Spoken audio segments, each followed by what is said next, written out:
Prime minister کے لہجے میں چند دنوں سے تلخی آئی ہے، اور اس تلخی کی وجہ آپ کی پارٹی کی جانب سے وہ خبریں آنا تھی کہ ہم عدم اعتماد لے کر آئیں گے قومی اسمبلی میں. کیا ان دونوں چیزوں کو آپس میں تعلق دیکھتے ہیں آپ؟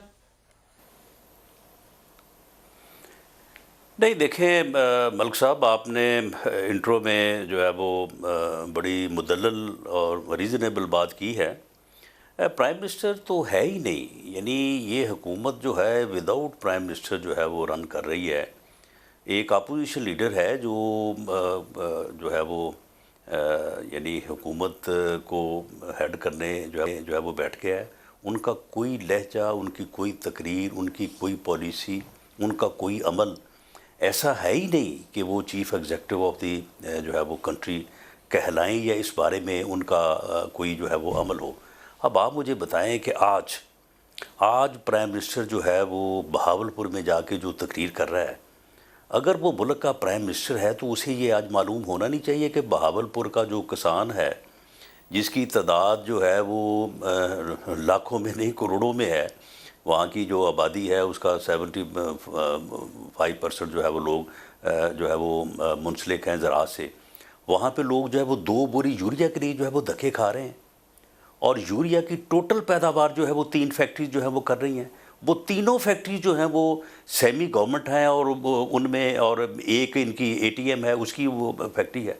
کیسے چلا گیا یوریا سارے کا سارا جو ہے وہ باہر سمگل ہو کے، اور یہاں پہ جو ہے وہ گندم کی فصل جو ہے وہ متاثر ہوئی ہے. اور اب اپریل مئی میں آپ یہ دیکھیں کس گے ATM کہ کا لوگ آپ گندم تذکرہ کے کر رہے پیچھے ہیں جو کہ ہے اس وہ کی وہاں لوگوں فیکٹری کو، ہے؟ یعنی یہ جو یوریا ہے اس کی ٹوٹل پیداوار جو ہے ملک صاحب 3 فیکٹریاں ہولڈ کرتی ہیں: فوجی فرٹیلائزر، اینگرو اپنا فرٹیلائزر، اور فاطمہ فرٹیلائزر. یہی لوگ ہیں.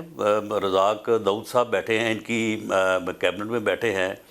فیصل مختار، فاروق حبیب، یہ بھی آپ کے علم میں ہے کہ ان کے اپنے لوگ ہیں. یہ کبھی ہو سکتا ہے کہ ان فیکٹری سے یوریا کی کھاد نکلے اور وہ ٹرک جو ہے وہ فیصل آباد کی بجائے یا ساہیوال کی بجائے پشاور پہنچ جائے؟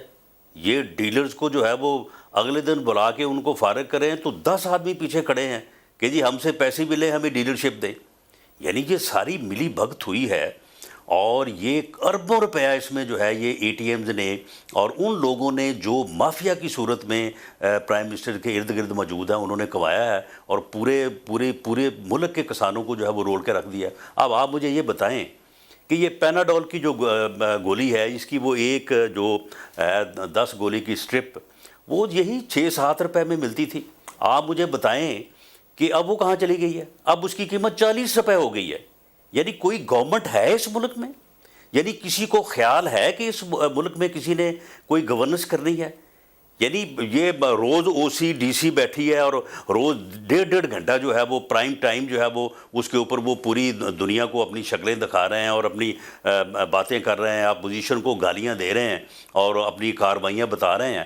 یعنی یہ پیناڈول کی گولی جو ہے، آپ مجھے یہ بتائیں کہ اس کا جو ہے وہ 6-7 روپے سے 40 روپے پہ پہنچ جانا، صرف اس لیے کہ وہ کرونا کے مریضوں کو جو ہے وہ کوئی جسم درد وغیرہ ہوتی ہے، علاج تو اس میں ان کو ایک گولی جو ہے وہ افاقہ دیتی ہے. تو جب یہ گورنمنٹ کا حال ہے تو پھر کہاں ان سے کوئی امید رکھے کہ یہ باقی جو اس ملک کے ایشوز ہیں یا اس ملک کے جو مسائل ہیں ان کے اوپر جو ہے یہ توجہ دیں گی. گورنمنٹ سے تو یہ نہیں بن پا رہا کہ یہ تو کہ پیناڈول کی گولی جو ہے وہ مریضوں کو صحیح ریٹ کے اوپر جو ہے وہ فراہم درست کرنے کی ہے. جو ہے وہ سخت نہیں رکھتے. ہاں ان سے یہ پوچھ لیں کہ انہوں نے ہمارے خلاف کیسز کا یہ کیا کر رہے ہیں. اب ان کی پورا فوکس ہے کہ 9 مہینے میں جو ہے نا اپوزیشن کے سارے لوگوں کو جو ہے وہ سزائیں دلانی ہے. ہمارے کیسز کے پروسیکیوٹر ہمیں بتا رہے ہیں کہ جی ہمارے اوپر بڑا دباؤ ہے. وہ کہتے ہیں کہ جی ڈے ٹو ڈے ہیئرنگ کروائیں، آپ ججز کے گلے پڑیں، آپ ججز کو یہ کریں، آپ ججز کو وہ کریں، اور جناب یہ فیصلے کروائیں. اب ایک ہی کام ہے ان کے پاس کہ میاں شہباز شریف صاحب ذرا زیادہ ترجیحی بنیادوں پہ ہیں، ہم جیسے لوگ ذرا پچھلے نمبروں میں ہیں. اب یہی ایک کام ہے کہ اگلے 8-9 مہینوں میں یہ فیصلے کروائیں اور اپوزیشن کے لوگوں کو سزائیں دلوائیں، اور اس سے سمجھتے ہیں کہ یہ ہمارا راستہ جو ہے وہ صاف ہو جائے گا. حالانکہ یہ تو سمجھ رہے ہیں نا کہ ان کا جو راستہ جو ہے یہ کٹ رہا ہے. نہیں، یہ راستہ جو ہے نا یہ کھو رہے ہیں، اور یہ اس منزل کی طرف جا رہے ہیں کہ اس کے بعد میرا خیال ہے کہ یہ ملک جو ہے یہ انارکی کے حوالے ہو جائے گا، اور حالات شاید ایسے ہو جائیں، نعوذ باللہ ہم نہیں چاہتے کہ نہ ہو ایسا، لیکن یہ ہے کہ یہ ملک کو بالکل انارکی اور افراتفری کی طرف جو ہے وہ دھکیل رہے ہیں.